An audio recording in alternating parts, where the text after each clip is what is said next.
Hello, YouTube. We are back for week 2 of LCS VoD reviews. I'm covering C9 versus Immortals first, as C9 actually, I thought, really cleaned up their play compared to week 1. So I'm excited to see if those Baron deploys are better than what I saw week 1, something they needed to patch up. And yeah, if you guys are just tuning in, thanks so much. If you like the content throughout the video, please drop a like, comment, or think about subscribing. I got week 1 LCS and NACL VoD reviews up. This is the first one I'm doing for week 2. And I record all these while I'm streaming on Twitch. So you can see the chat going up here. If you guys want to be a part of that, ask questions. I interact with the chat and let you guys have some say over the VoD review too, as long as just talking about what I feel like is important in the game. So feel free to hop in. I'm Cubby XX on all channels. That being said, we're going to actually get to some VoD reviews. So let's dig in. C9 versus Immortals to start off. All right. So what do we have in this draft? Yes, this was the Karthus game, and we get to see the Thanatos, Gnar, and the Lee Sin didn't do much. Okay, so C9 first picking Nautilus and finding the Senna. So I still think that Nautilus Senna is really strong. I feel like it's a little bit weaker than last split, given the Senna itemization isn't quite as good as it was last split. Like, other AD itemization has been buffed around Senna. But this pairing, like, LCK figured out an entire meta to pretty much deny this pairing, as it was a pairing that was just ruining the games. Like, everyone kind of had this group agreement that it's too long. So sometimes I get frustrated when things change, and we still don't do a good job of recognizing, like, hey, we need to deny this. So what are we trading out for the Nautilus? We're putting priority on Maokai, which I can kind of understand. It's a good pick for Blabber. We find a Corki pairing, so we're committing to AD, and then we find Ziggs in the back half to play into Senna. So at least we have a way to kill Senna that's squishy. Yone has to come into the Ziggs. Going on to our draft, the Renekton ban to maybe just prevent a blind top laner here. Actually, that doesn't make too much sense to me, looking back. Like, for me, IMT's the Nautilus is showing, so they're really probably going to not blind top. And I think Renekton ban almost makes it so, like, they were maybe setting up a Cassante, which can interact decently well here. Like, they'd just be able to play the rest of the map. And I think Renekton's a pretty good pairing, actually, with Karthus. Maybe they just didn't want to play Renekton into this, which I can kind of understand. Okay, that's fine. Okay. Renekton sucks into this. Talia TF. Yeah, that's fine. Okay. Yeah, it's fine. I think Bard can play some. Bard in the like Karthus isn't terrible. I don't love Bard in the rest of this comp. My issue with IMT is, like, I feel like the Lee Sin was meant to get more side pressure or pressure the Karthus, and it just never ended up doing that in this game. So yeah. I know that old school Lee Sin in this matchup, you actually had kill threat on Gnar.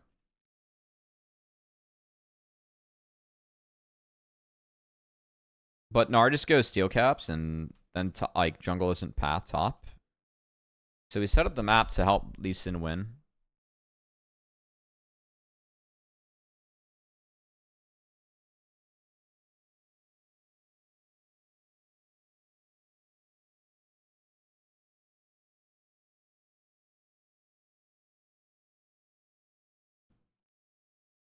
Why was Armeo this late? That seems short-sighted from IMT. Like, Armeo shouldn't be 5 seconds late to hit this camp, just to get that ward. They're really trying to set up a lane swap scenario. Did they want the lane swap this game? Probably not. Like, they could kill Gnar in mini.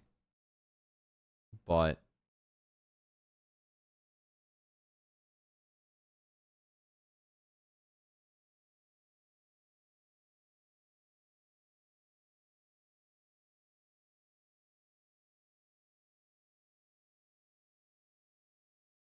oh, something I really like from C9 this series is they really tried to focus up on mid and playing around mid, as we see Thanatos just murdering top lane by himself, which is quite nice.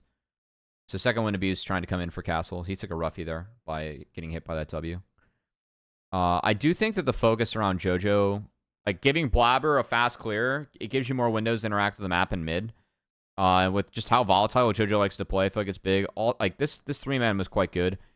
This is something that, for me, IMT like needs to respect the possibility of, but given it's a farming Nautilus, I think that they just kind of wrote it off. Like, this was a play.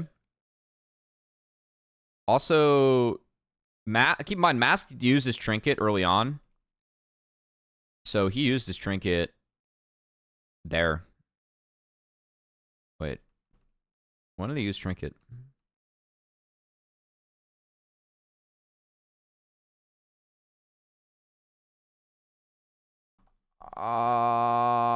Okay. So we're gonna use trinket to scout Karthus here. So for me, the level 1 from IMT was to look for a lane swap scenario. They end up not taking the lane swap scenario, and they burn their vision to scout for that. They haven't found where Karthus is yet. So this trinket's dropped to find where Karthus is. We know Armeo is going to be behind from this clear. I think given the fact that it's already a mirrored jungle clear, which means that Armeo doesn't have red buff to go interact with Karthus, he's likely going to have to go farm out the rest of his camp, so don't get interaction in the first clear. The only lane that probably was mid. I just think that IMT's map setup already is behind.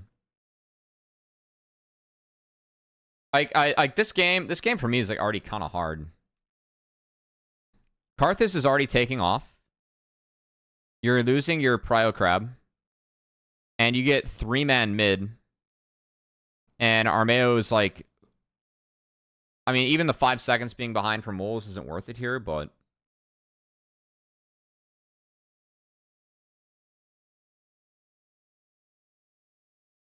VoD holds Q, maybe finds a stun. Instead, they take a play that's... Oh, I can't see always Q.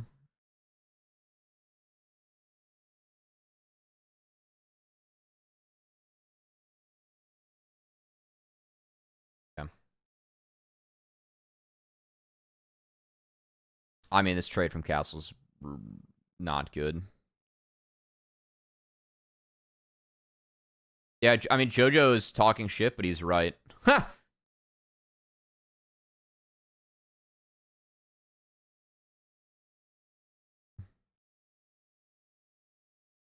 Yeah, so I feel like IMT's map setup, like playing for the swap and then not finding it, it made that awkward for Mask. He didn't respect the timer. Maybe it's because, you know, Vulcan has TP. Just we're kind of expecting for C9 to go for a more standard reset because they got the wave in.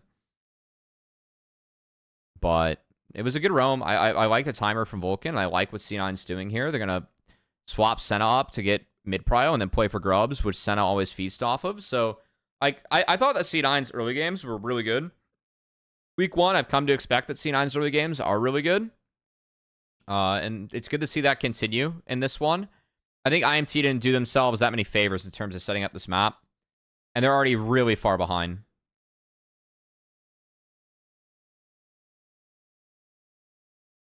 Oh, C9 actually dropped a lot here. I don't think Vulcan needs to... I think Vulcan doesn't need to hit this crab. I think that he should prioritize getting that wave a little bit more. But I think I appreciate the thought from C9 because they're trying to deny the window where you can trade out. But once you see Armeo there, you don't need to deny it as hard as they did. I think not walking up, you do have a numbers advantage, but he doesn't, like... I think Vulcan can return earlier to this, and it's okay. Because the fact that Blabber has 6 is enough where this shouldn't be a thing. And, like, look at IMT's game. They're already down levels in 2 rolls. Not to mention, like, kind of getting out econ top.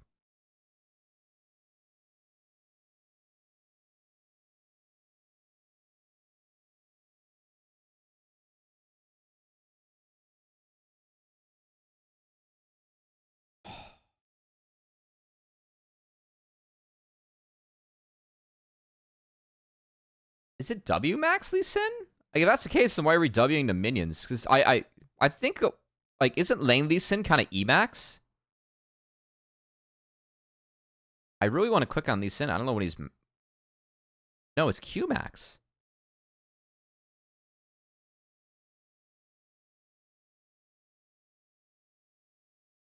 I really want them to click on Lee Sin. I want to see where his ability points are. They have match history for this, right? I'd be really interested how Castle leveled. Because Qmax is not... I think you want points in E. Yeah, you never Q.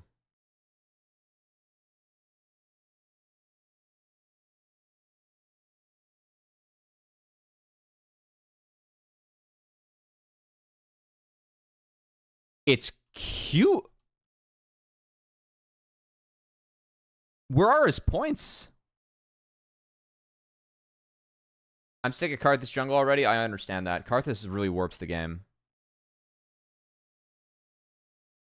Yes, you can utilize the new extension. It's really nice for stuff like this. I'm just genuinely curious what points Lee Sin has where. It's really important in this game.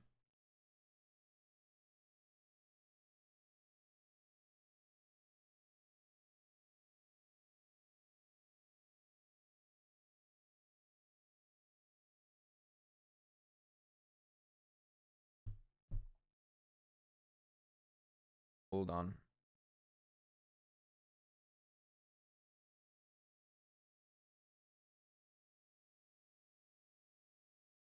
Alright, I usually don't pause the stream. But my friend just bought a house, so I usually try and stay off the phone, but we gotta support the friend buying a house. Good for him. What was the Bard angle here? I don't mind Bard, actually. I think that you can use Tempered Fate to against Karthus in a couple ways that are good. And your ability to always reposition as the poke team with Ziggs Corki is strong.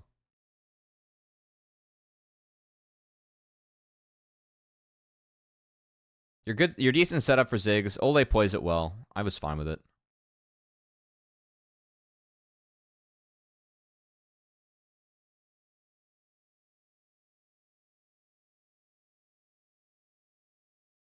I feel like Tactical getting traded here is actually kind of bad. It makes him late. That wave's dead. I think that IMT mess up here by not getting Tactical with the team. Ole, they play to connect Castle, but Castle for me is Lee Sin, and he's already connected on my screen. I think that they should have played to connect with Tactical. Because Tactical ends up getting traded by Vulcan on a wave that's not his. Him walking up there is bad. He needs to walk around and join his team, and they need to prioritize that. Instead, they get Castle in. So, top prio for me was already here for Castle. And if they play to connect with Ziggs instead of trading like this, so if they are actually hovering this side, then you can get Ziggs in here and play to defend this. If you're able to get Ziggs over here, but Tactical's late. They play to connect with Castle.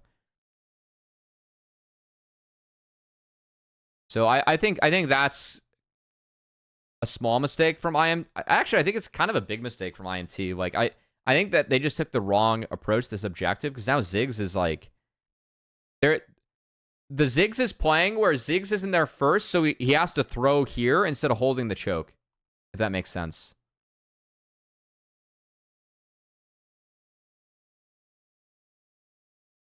Yeah, I think Ziggs' positioning, it would have been an easier fight if instead of, playing in this river, again, this is the timer I'm talking about, so instead of hovering up here, you have ways to zone them out of here, with Maokai E or threatening R, where if you have Ziggs rotate, then I want to defend this. And then if that forces them over here, that's fine. Meganar timer, they freed up Ziggs to move. What's up, Prismal? Good to see you. Yeah. So I think this is a pretty big oops from IMT. I think that I actually really warped how... Yeah, stalling out Meganar would have been valuable too. I think IMT's ult usage here is fine. I just think the positioning for the fight isn't as good as it could have been. I mean, arguably they get JoJo out, Mask gets a free wave. It's really the 5 grubs hurts, but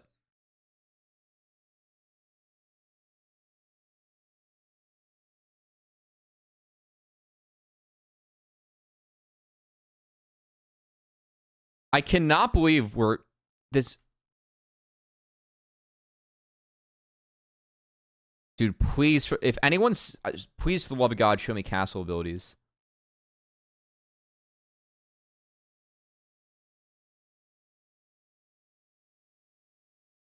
I just want to see what castle leveled.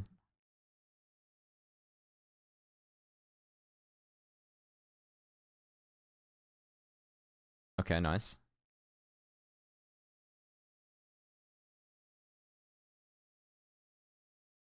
I mean, I think this map state right now is pretty easy for C9 to play out because, like, in this Gnar, these Sin matchups, especially where Thanatos has it right now, and just the fact that you have Gnar, you're always, like, pathing towards JoJo's lane, and I like that for C9.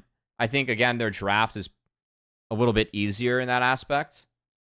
Because you're winning more of attrition on the side lane, and then you can always play towards your strong side laner for the other one. It's like the 1-3-1 for me, like, a little bit more advantageous for C9. You can see JoJo doesn't even have to pop ult, so Armeo burns ult, and that's Dragon. So JoJo's pressure pays off here. It's a good trade, and that's enough to get Dragon between mid prio, bot prio, and the failed play here from IMT. So well done. I also think that uniquely, JoJo, like I will say, Yone was showing early, and I think the ults that IMT have don't interact super well with Yone as a champion. So like maybe there's an angle for them to have that. And I mean, also, this is an angle where I don't know if Jax was up or not, but like, I wouldn't mind Jax here for IMT. Because with Jax, you at least have a bit of a way to play into Yone.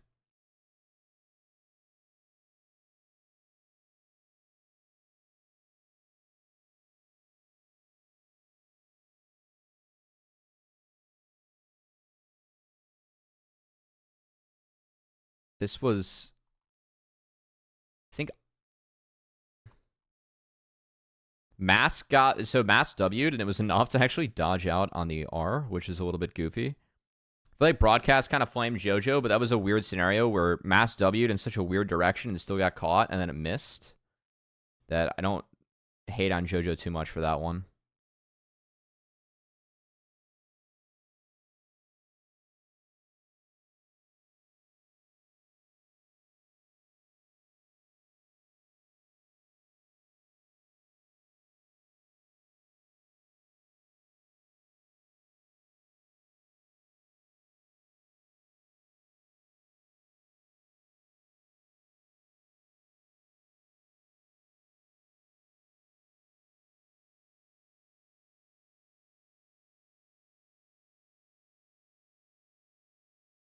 Oh my, I mean, this is nice from JoJo. A little bit of fleet abuse, a little bit of nice plays from him. I think the focus from IMT here is like poor. You have Karthus on this wave with Senna, which by the way, I really like the C9s doing this. The Karthus being on this wave with Senna is quite good. But I think that like once Vulcan TP's down here, you almost have to look elsewhere. I want to give IMT credit because I feel like they were sacking Rift to make this play, but there's nothing up in the jungle. Like the map again, the map that C9 has is just like it's just straight up better. Like Karthus is clearing the Rift Herald away from the timer that his camps would be up, so there's absolutely nothing for IMT to take, and then this Vulcan TP is good. This is good from C9. This is, I mean, I think C9 again had a very good map setup this game, but the fact they're playing this out as clean as they are, I think is very, very positive.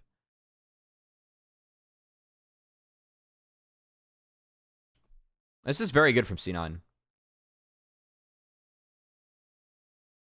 I still have yet to see where Castle put his points. They are not cooked on Castle. Oh no, it's so sad. P-Sin got a little bit bullied. This is all good from C9. Again, they have this timer because the bot play was just a nothing burger thanks to the Vulcan TP. He's catching mid. I mean, C9 is playing this really well. C9 played very well this game. Holy shit, he's hot! Wow, 18-month streak for Numi. And I'm not even watching a FlyQuest game. Thank you, Numi goes Rars.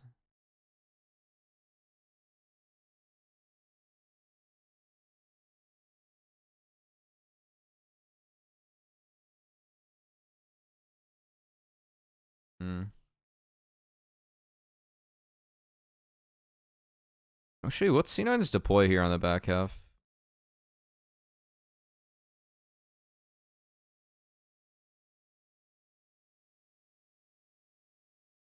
How is Bardolt used? Oh, that's right. Ha! That sucks. How is Bard E used? Okay, it's used in base.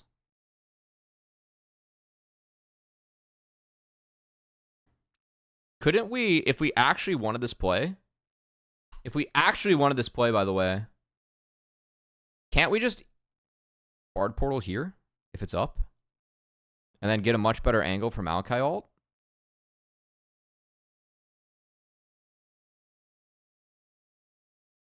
Like, you at least get JoJo TP from this. I don't know if that E's up or not, though. Well, I feel like it's so non-committal, the engage they have, because they can only play with Maokai.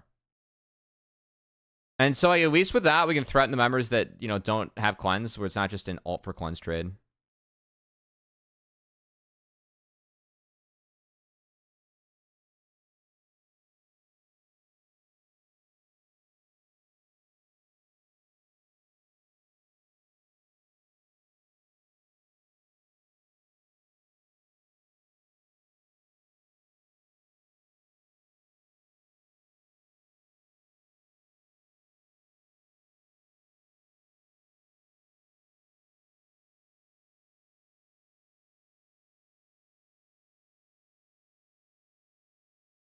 Hold on here, guys. Uh,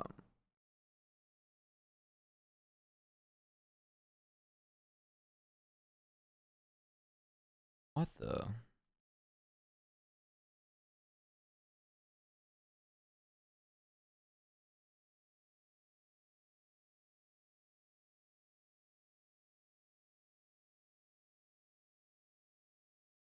I mean, this alt angle from Armeo is really rough.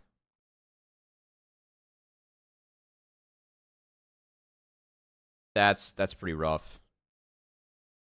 Armeo didn't have a good series. Yeah, I mean, like the I think this Bard ult, like, it's kind of hard because if the card assault comes out early, then you can't use Bard ult now because like it would just set C9 up to get whatever team fight they want. But I think that the Maokai ult going on Dragon and not choosing a side of the fight's so bad. Like, they see JoJo here and they see everyone. Dude, throw your R this way. Like, you actually could get a good fight with Ziggs if you throw your R that way.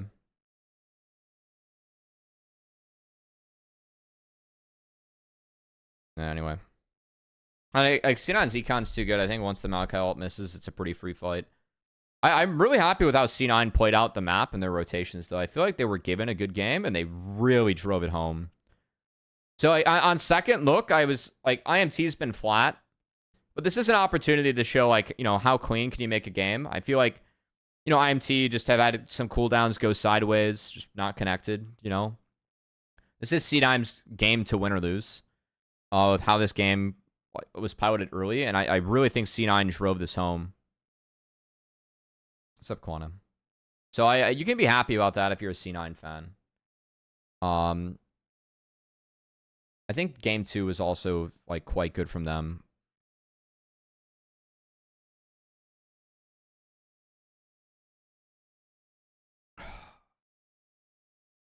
Like,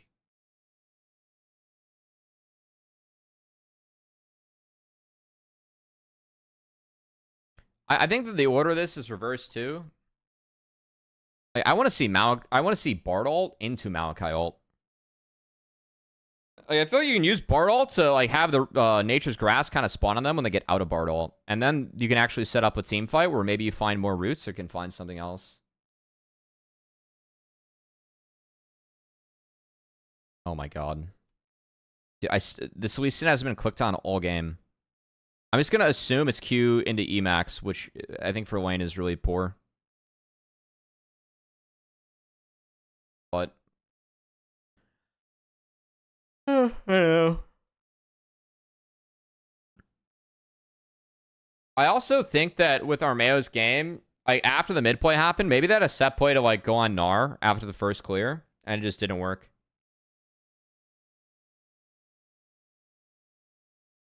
Bard picks questionable. What's up, Phantom Star? SR into a lengthy EWC break. A chef's kiss for them. Cubby, I hope to see you on the LCS soon. That's very nice, dude. What do you mean by that, Mario Media? I'm not sure. I can see some value in the Bard pick. I actually feel like it's pretty good in the Karthus. And I know Ole plays it well. And playing angles with Ziggs and chokes is good. I just think that IMT relate to everything this game. Like, Karthus really warped this game. Also, I think this is the best Karthus build from Blabber. I like the Leandries into Malignance if I'm going to get picky about builds. I usually don't. Like, this is the best fight. Like, this is a good angle. Oh my god. This is finally a good angle from IMT. They get really nice chunk on the Vulcan. Castle's here early. Armeo ult's like actually zoning off people that are significant. I love the Q from Armeo too. The W not quite as much. The flash was good. He got out of center route from that. Oh my god, Ole. Dude, we cannot be picking Bard if this is the case. I mean, if that hits, Vulcan dies too. Oh my god.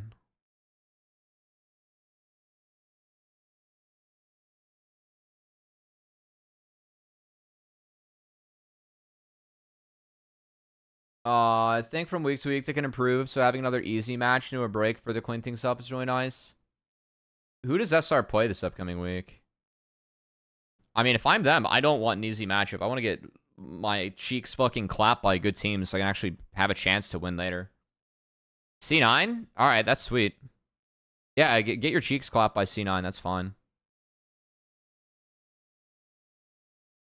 Maybe after that, like, they can actually find the wins they need. But they already lost to Immortals. Like, I think that it's kind of doomed for them, like, the form they look right now. I meant for C9.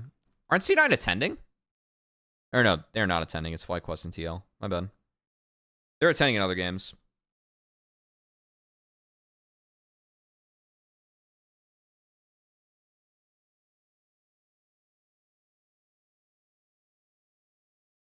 Yeah, SR's gameplay does not look promising so far.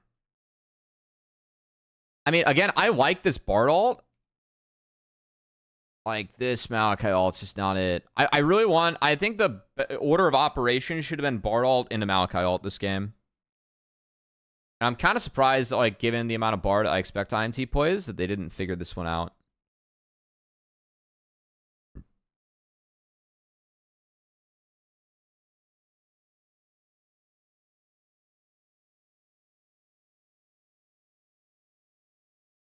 Yeah. Karthus Gaming. There's not much else to watch here.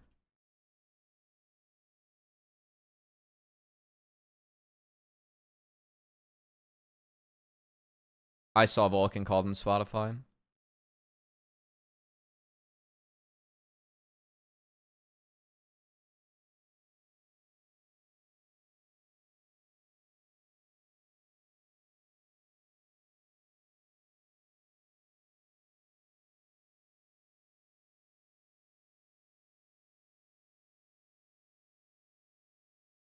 All right, GG's. It's good game one from C9. I feel like that game was theirs to lose, and they did a nice job of driving home the advantages they were given. Game two. Okay. Malachi taken for Senanon again. I don't love the answers that they have into Senanon. Like, I feel like Leona, you can man mode this lane early with Leona Zeri and find wins, but like, my issue with Leona is that I think Leona gets dog walked by a lot of things in this meta. Like, we're seeing Ash Braum played in the Leona. We're seeing... there's a real vulnerability that Leona has to being kited out in fights. So if you are a kite-heavy team, which C9 is already showing here, I think Leona's a kind of a tough pick. I'd rather see other things that are a little bit... like, non-committal engage, which I know Malachi brings to the table, but I feel like for IMT, that'd be actually quite good for them here. Either that or like, I mean, I think the answer I actually really like into this right now is Smolder Braum. Which, I mean, C9 did ban away, so props to C9 on reading that one. But that could have been taken a little bit earlier by showing like one of the... I don't think you can take Smolder in isolation. I just think taking Leo here is a little bit weird. You could find Braum and like find a Braum pairing later, because like we have Varus, Aphelios, and Jinx up, right? So you could find a lane you can play out there if you really want to take support. And I really like Braum Malachi as a duo, so I think Leona for me, it sets you up to be kited out. And C9 just take a really stable comp here. This is the Doran Peanut Genji special draft. The Renekton plus Azir. The old BDD Genji team. Anyway.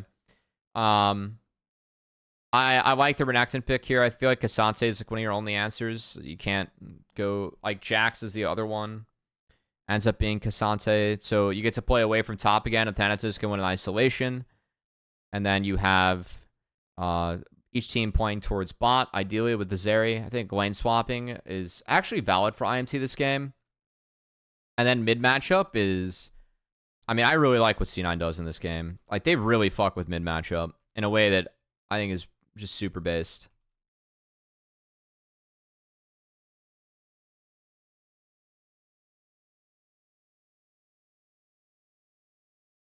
So, the approach for C9 for me, like... I really like all the focus they put on JoJo in this game. Like this is a matchup where if given resources, you can, do some stuff.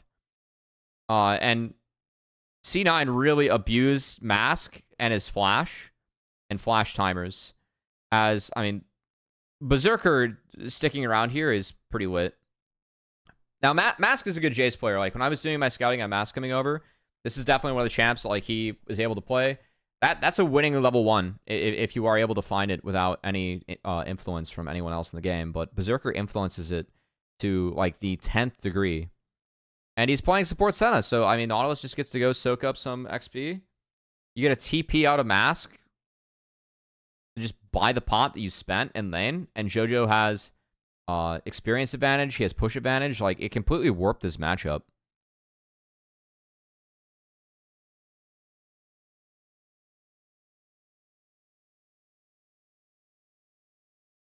So now, like, C9 has push in 2 lanes, and bot's just able to absorb and scale. As you can see, Mask finds a banger trade, but now when we CP back, look at where the wave is, look at what the CS is. That wave's coming back into JoJo. He's basing with more CS, so he's going to come out with an item advantage now. And now the wave's pushing into him with item advantage, so Mask is in another really tough spot. And Mask ends up, like... He's got to respect this. The level 1 for me is not on Mask. Like, I feel like that's, well managed from C9. This one's on Mask. You're hovering the wrong side of the map here, my man. You got to hover the bot side. So, he burns the flash. He lives, but he loses flash. I feel like if you hover a better side, you at least force them to burn a flash to make that your flash get burnt, And that's important because now, I mean, Mask is a fucking sitting duck. This is some of the power of Azir too. And keep in mind, C9 was a great Azir team. Like the narrative, which well, not the narrative. I thought it was a fact. I want to credit Kelsey, who, old coach for JoJo, and someone I really respect in her knowledge she brings in the space. She said very early on that Azir is going to make C9's champ pools work. Like this champ allows JoJo to be Superman, and it brings a lot of things together. And we saw some dominant Azir games from C9 early on in the split. And then Azir was global banned. And that ended up hurting C9 the most in spring.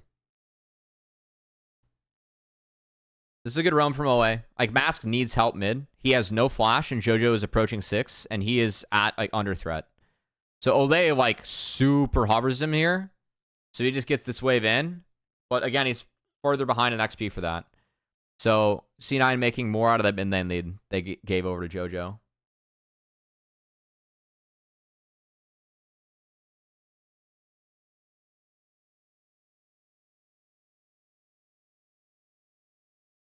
You think it's basically giving up on the split for IMT SR to not make roster changes at this point? No. I mean, SR made a roster changes come again. IMT did not, but like they had a better like behind the scenes, they had a better reputation than what they showed in spring, and I still frankly have IMT making playoffs.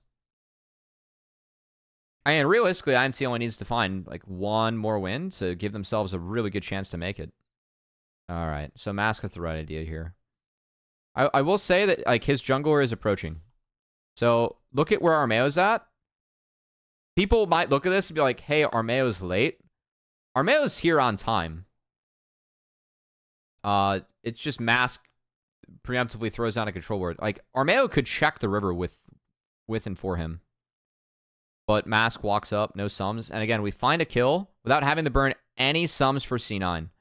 So they're kind of gifted that one.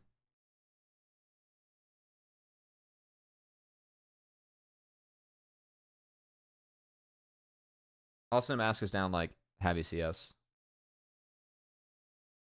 Oh, I mean, NRG are not looking great. And we'll talk about that more in their VoD review.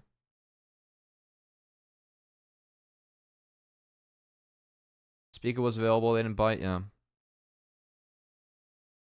And look, I think there are more junglers than Speaker just available. The jungle pool in NACL is, like, actually so pog. Like, Keel nearly won the DSG series with TLC. He had an oopsie in game 3, but I thought Keel had a really good series. This guy was the most valuable prospect candidate we had in the past. And, like, he wasn't on the all-pro jungle list the last split. He didn't deserve it, but this guy's still good, and, like, he's playing in better form. Like, he's not even someone that, like, with Axu joining the league, most people had in their top 3 or 4 junglers. Like, there's no role close to being that deep in this this ecosystem. Okay. So Mask doesn't flash the hook, and he dies. This game is literally just, like, C9 can't mid, and Mask did not respond well. Top is IMO. Top is not as deep as jungle. I think there are people that can play top at a higher level, but that role is a lot harder to transition in the pro stage, first off. And it's not as deep. I don't like. I mean, I think 30 should be an LCS too. You know. Dig did X you dirty. Yeah, a little bit. I feel like getting solo laners that speak English natively helped, because I actually feel like a lot of Dig's issues were connectivity in mid game. So I'm kind of bummed they didn't keep XU for that, just to see how we did. I mean, dude, Olay has flash, man. And they do not see this yet. And that just goes wide. And now Berserker gets to play around the Nature's Grasp. And the engage, like, Armeo is already cooked. It's just so gross, man. I mean, I think that game 1 was more on Armeo than game 2. I'm gonna be real. Like, top's late to this play too, so like they're looking for the cutoff, but everyone is late to this. So like, why Olay or Armeo are looking for this, I don't get either. And they actually this is the fight they kind of trolled. All right, so I mean, this is C9 overforcing. I still think that C9's early game was good. I really like their focus around mid. This is an overforce, and it's an oopsie for sure. This was a bit illegal. Props to Tactical, had a couple of really nice Ws in this fight. And C9 just, they kind of tried to send it. I think Blabber sending it there is an oops, but at least they sent it as a team. What are your thoughts about Thanatos? Do you think he brings something different than Fudge? Yeah, I think he is a better laner. And this is the laning team. I thought Thanatos, like, week 1 had a couple oopsies in terms of rotations, but it was mostly off Baron deploys, and that was C9 as a team. Okay, I don't get why IMT are looking here. Again, I just don't, they don't ever have numbers in this scenario. And if you wait for Jace, you can always try to poke. Like, poke does exist for them. They get lucky with C9 overcommitting. Past XU UG Shaden is actually viable. I mean, I don't think any role is 3 deep in Challengers League. In terms of, like, who could go in LCS next. Also, like, I mean, Kenvi is still right below that list. And again, I think the quality of player that Kenvi and Keel is next to competition is like, oh boy. Okay, this dive. I gotta talk about this.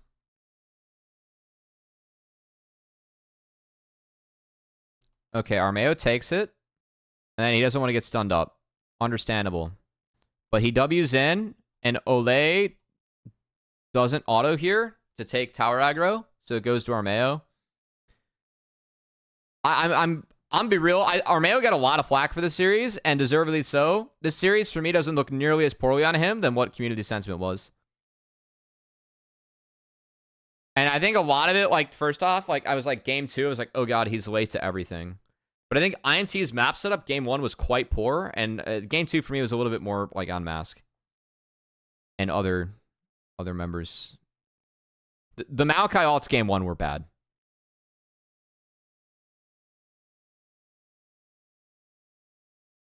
Castle play this okay-ish.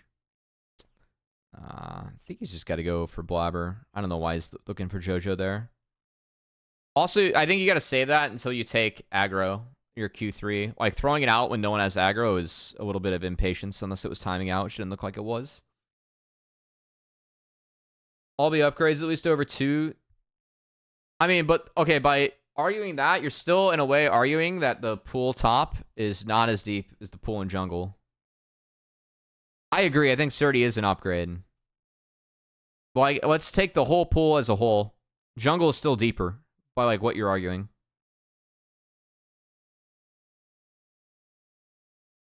From top to bottom. This is nice from IMT. I mean, this is an oopsie from C9. I mean, for me, C9, this is a fine push. I'm fine with this play. Like, their side lanes are really good, so I think grouping for this is chill. I actually really like the fact that they keep him out of the choke and they push for this. I really do. And Mass TP'd out, so, like, this play for me is... C9 can do something, it's just... Vulcan doesn't respect Kasante. And then Jojo TP responds. So, I mean, like again, that play, they get everything in that play. Vulcan just doesn't have to die. Which, it's okay. LCS players play solo queue. I mean, pretty high. I think these guys work hard. Tomio was considered the best NACL jungler. Okay. I'm gonna be real. I didn't have Tomio as the best jungler. He was the best because he won twice. But he wasn't the best jungler. The best jungler for me was still, like, it's kind of always Shaden. And then Shading got moved up. And for me, the best jungler, like, I had Yuji above Shaden in my most valuable prospect voting, because Yuji had a great split last split, but I was the only person that had Shaden in their most valuable prospect voting. And I think that was a bit troll by our team. And I think that it's being corrected now. Shaden was not bad. He was playing a supportive style. He played for his laners very well and was a player that never played without resources and figured out how to do so successfully. And then in best of fives, when carries came back, he was still the same carry player. I'm talking Challengers League. I think that he was thrown in the EG at a tough scenario.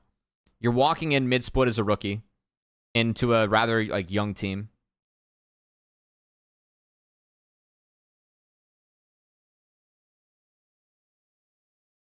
NACL as well. I thought he was performing. Oh no, the EG team. Okay, no. That EG team was before they got Surdy. I think that EG team was actually, they had their own issues. They were playing with, like, subs. He had Robbie Bob mid for a little bit of the split. Like, they had mobility AD for majority of the split while they were getting their imports in. It was tough. Just got a better team, yeah. I mean, APA definitely improved as a player as well. I feel like that's... But again, like, I saw Shaden have growing pains this past split because he was playing a different role.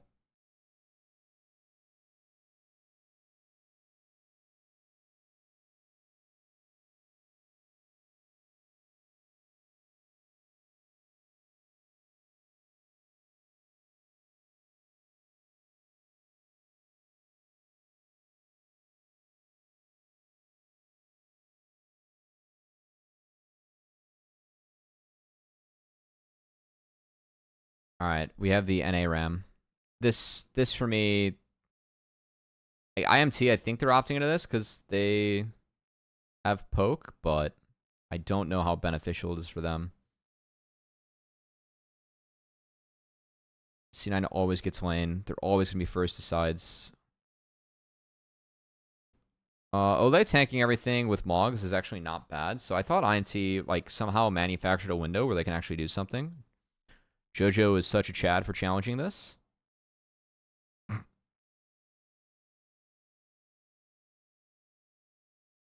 Shading got split the MVP of the league, man. I mean, Surdy didn't win. Even if I did vote for Surdy, but it was Yuji. Oh, unless you're talking about Jojo. Oh. I mean, you're still walking in mid-split, and you are still a rookie, and Jojo is still young. I think the fact that Shaden was like... He's also playing like a Ivern Poppy in that meta, which like not traditionally Shaden champs. I think his Poppy is actually quite good, but the Ivern he had to pick up.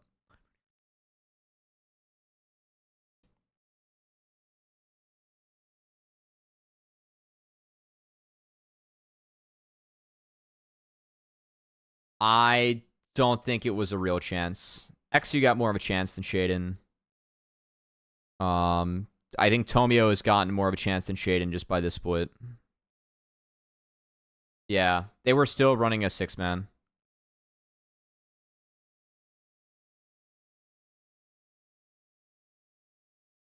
I was kind of down with a 6-man, by the way.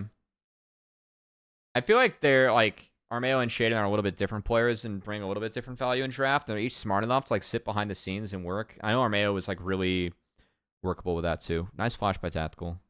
I know we're getting a little bit in chat for this game. This is well managed by IMT, and I again, I don't think the best solution for C9 this game is the stack mid they had.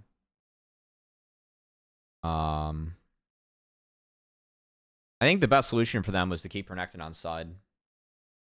So I for me, Thanatos grouping a lot is the awkward part.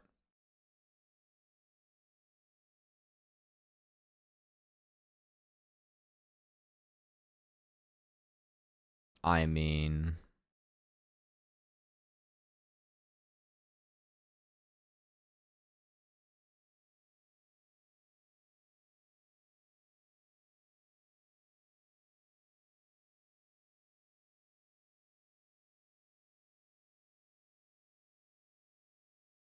I like the challenge from C9 here a lot, actually. So like this is an angle where dude, this map's so weird. We're just refusing to acknowledge sides. I mean, I don't know. For me, I really want Masks to be bot on this timer. I know that they got stuff mid.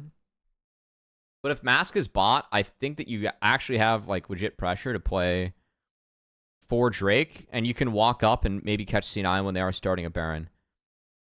Now, I really like what C9 do, because Thanatos gets in top wave and they actually play for blue. But for me, Mask is late to bot here.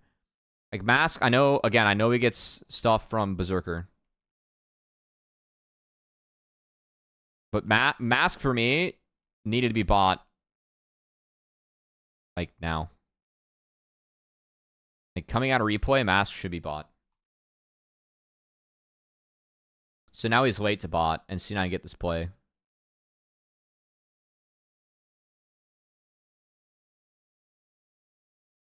I'm also, like, I would have been down for Mask to continue pushing, by the way. Like, no one's answering him. For me, I think this game is, like, a little bit awkward to win. I think getting Jace Gold is one of your better, like, prospects, unironically. Like, he gets that wave all the way in. It's actually really chill.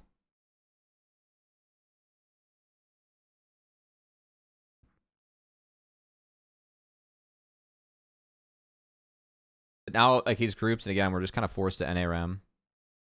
It's a good catch on the Jojo.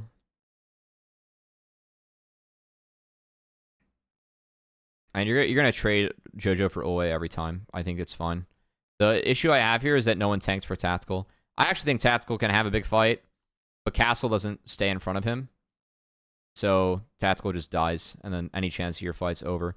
It's not like I think this fight's like Omega winning for Tactical, but like the fact we aren't standing in front of our Zeri against like a triple tank team is pretty troll.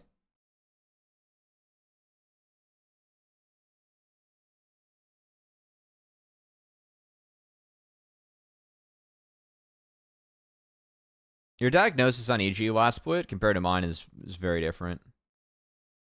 I think that team was the opposite of AFK.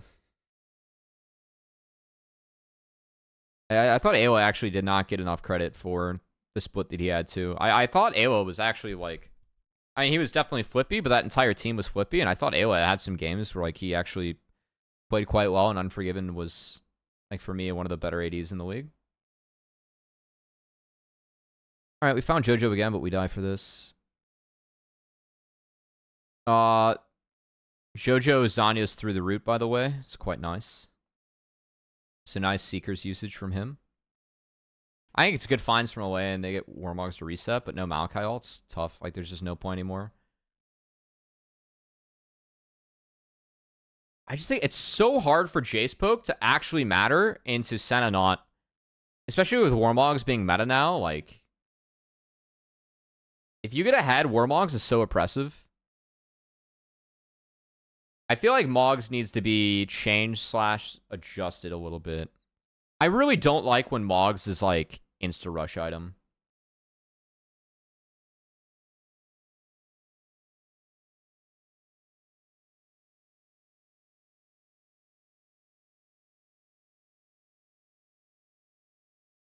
JoJo has no TP, but he gets mid-wave, and then he groups with his team on time.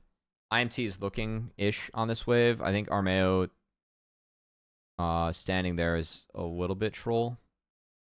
Like, he gets lucky, he gets out, but I do think the IMT almost have to play a game of cat and mouse, but, like, how many cooldowns can we force out and live, and then use, like, lean on Warmogs, you know?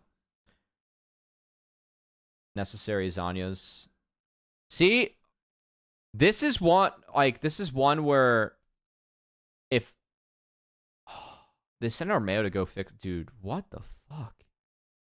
Like, no one's answering any of these sides, man. Like, if we have someone else answering mid here and Armeo stays with Mogs, we could have a legitimate look with Malachi after JoJo goes golden. Like, this is a legit look, by the way. I want this fight really bad if I'm IMT, if I'm going to be honest.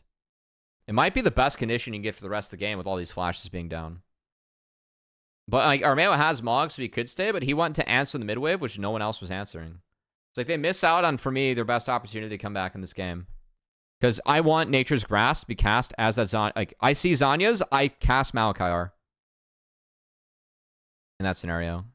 But no, we just bleed out.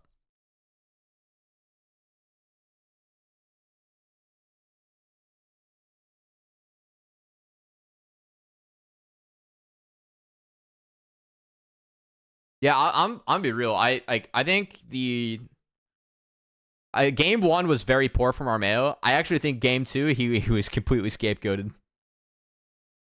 This was also bad. That's not ideal, okay? But I think a lot of this game for me was actually on like Mask and how IMT managed their sidelines. And I think that we're a bit guilty of getting into the NA RAM territory. Like, Castle had a worse series than Armeo, guys, but we flamed Armeo.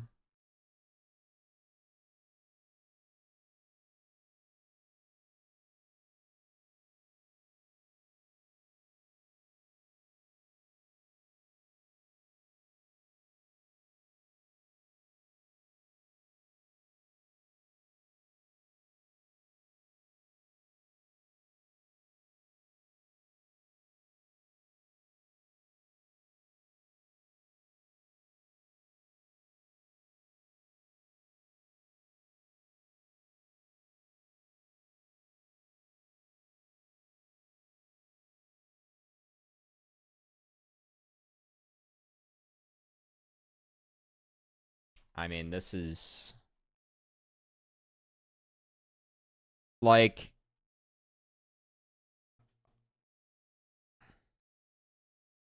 what the fuck? How am I watching Olay sit on a sweeper and a control ward?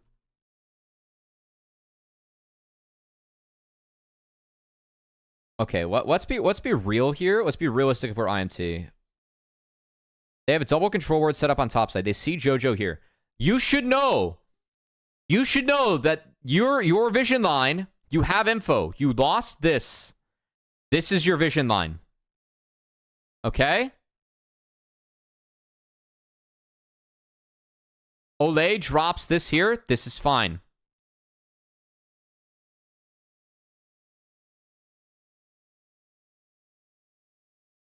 How do we not sweep this? We just had C9 take a turn. Our sweeper's up as Olay. Look.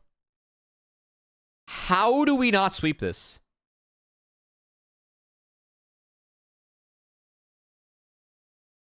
No one on IMT sweeps that. We lose any and all terrain that we can possibly hold. Castle loses half health to Baron. Tactical loses half health to Baron. And Berserker. And this game's over. Like, our vision line, if we're IMT, we need to actually protect this. And then regroup back here. But IMT, the way they play this out, I like the W from Berserker a lot, honestly. I really like this W from him. Because for me, it forces IMT into this shit scenario where they can't actually use this wall. Are we sure IMT is a middle of the pack team? That's a great point. Siba, man. Oh, like that W from Berserker, it did force IMT to split retreat and not use the wall. It's small. I really like that. I don't know if that... I want to believe that that's going through Berserker's head. I really do.